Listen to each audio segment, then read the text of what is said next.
Artemis Fowl.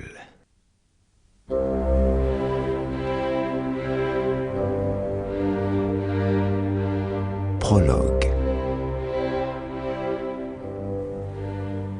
Comment pourrait-on décrire Artemis Fowl? Les nombreux psychiatres qui s'y sont essayés ont dû confesser leur échec.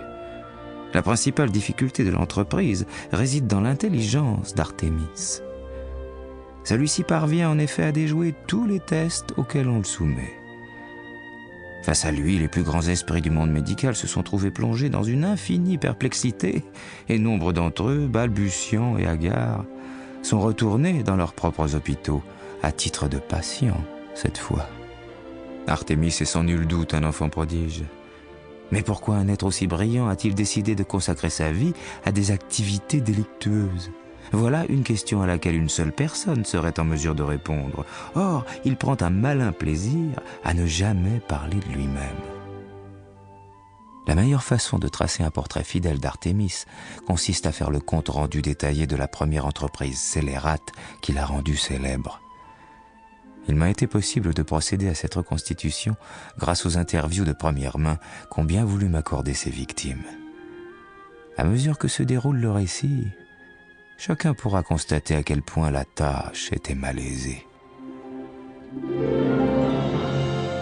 Toute l'histoire a commencé il y a plusieurs années, à l'aube du XXIe siècle. Artemis avait alors conçu un plan destiné à rétablir la fortune de sa famille. Un plan qui aurait pu entraîner l'effondrement de 2 civilisations et précipiter la planète dans une guerre interespèces. À cette époque, Artemis Fowl était âgé de 12 ans.